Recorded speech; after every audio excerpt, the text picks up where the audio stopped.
tentang The Big Four. The Big Four ini adalah serial atau lebih tepatnya original movie daripada Netflix. Original movie ini pertama kali yang ada di Indonesia kan. Di sini ada 4 karakter vigilante. Ada Guntur, Topan, ada Jenggo, ada Pelor, dan juga ada Iva.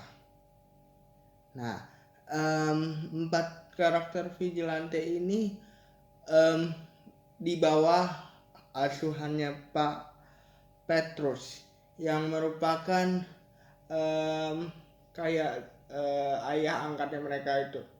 Vigilante ini karena dianggap suka main hakim sendiri, secara hukum mereka dianggap penjahat, tapi secara tujuan mereka mempunyai tujuan yang sangat baik, tujuan yang benar-benar bisa dibilang menjadi tujuan yang mulia. Di kasus yang menjadi fokus di awal film, si vigilante ini, The Big Four ini harus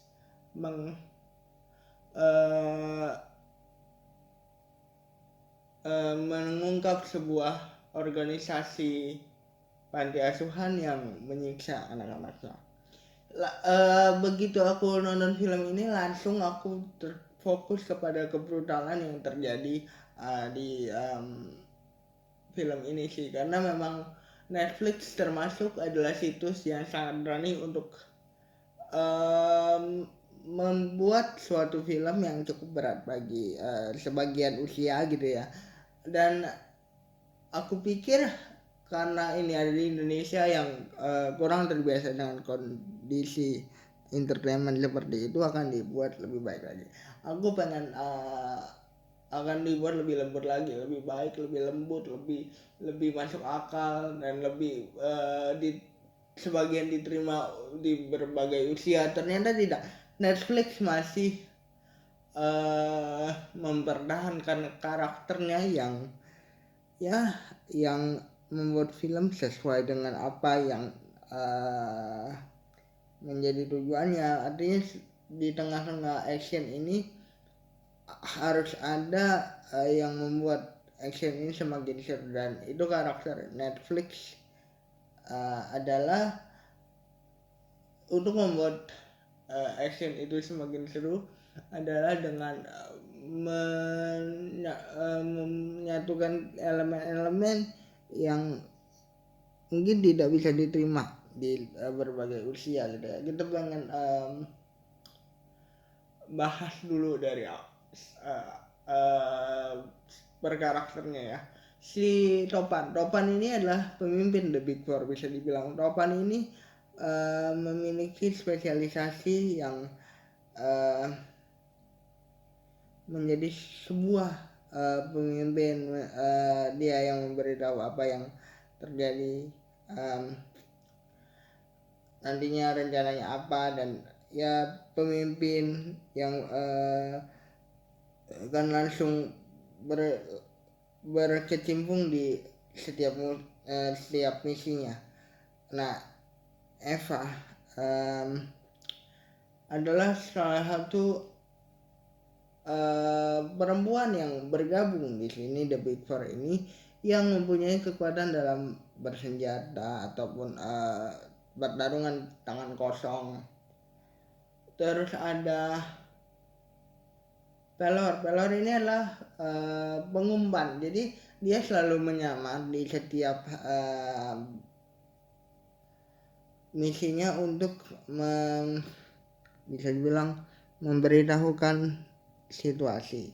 Nah, Jenggo ini adalah seorang sniper yang selalu tepat. Mereka itu berasal dari beragam keahlian yang diangkat oleh Pak Petrus. Pak Petrus ini adalah pemimpin dari mereka yang bertugas sebagai driver. Pak Petrus ini mempunyai anak bernama Dini yang berkecimpung di kepolisian sebagai penyidik. Nah, Dini ini tentu berlawanan arah dengan si bapaknya yang selama ini menjadi vigilante yang dalam musuh polisi gitu kan. Tapi Dini ini tidak mengetahui bapaknya ini ngapain. Sampai suatu hari bapaknya, karena The Big Four ini lumayan terkenal sebagai vigilante, kan banyak yang nggak suka ya. Sebagai vigilante tentu banyak yang mengincar, dan bapaknya ini terbunuh oleh salah satu karakter yang nanti akan menjadi plot twist gitu ya. Dini yang melihat bapaknya sudah terkapar di pada saat dia pulang dari pelantikan, tentu pengen banget hal ini diusut sesuai dengan hukum, tapi hukum tidak mengidahkan kasus bapaknya ini yang sudah berlalu sampai 3 tahun.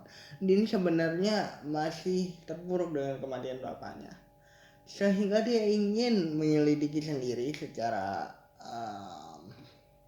bisa dibilang secara independen.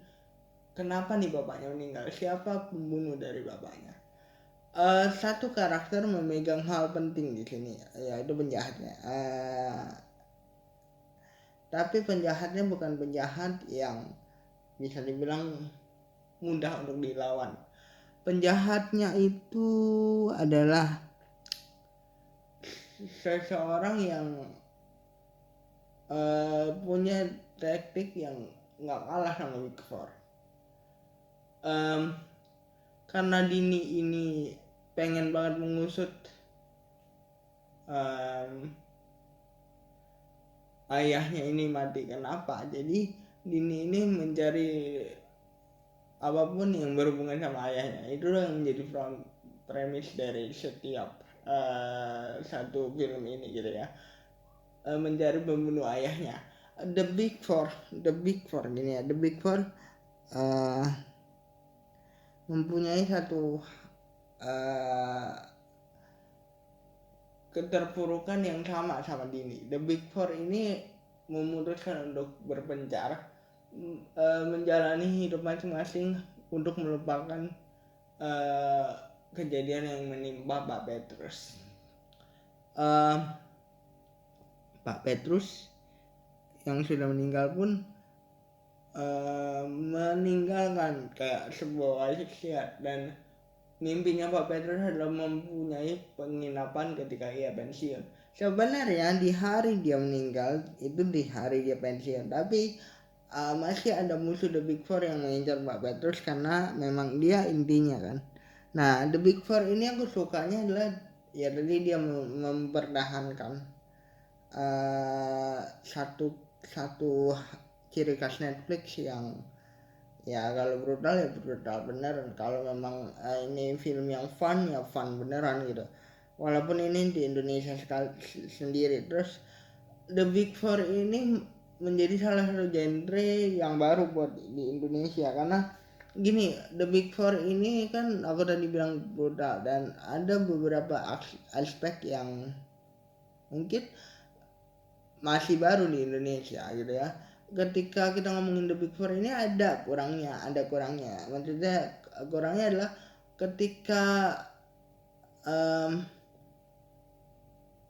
satu dan lain hal, ada hal yang tidak diceritakan di sini, ada hal yang tidak diceritakan secara rinci kenapa alasannya ini terjadi. Tapi kekurangan itu justru aku ngerasa tertutupi dengan cerita yang dan develop karakter yang begitu kuat dengan emosinya. Kayak karakter Dini yang pengen banget tahu kenapa bapaknya meninggal ini juga punya karakter yang cukup kuat untuk menjadi karakter yang tetap mempertahankan undang-undangnya yang dia yakini sebagai polisi, tapi dia juga bekerja sama dengan vigilante untuk mengetahui bapaknya ini terbunuh kenapa. Dan em, awalnya justru ini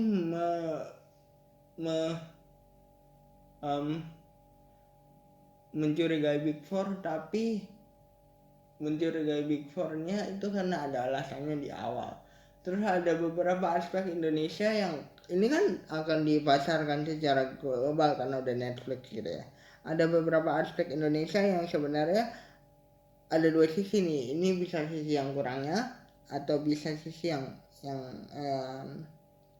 menguntungkan, karena sisi yang pertama, The Big Four ini bisa menceritakan sebuah ada budaya Indonesia dalam sebuah adegan.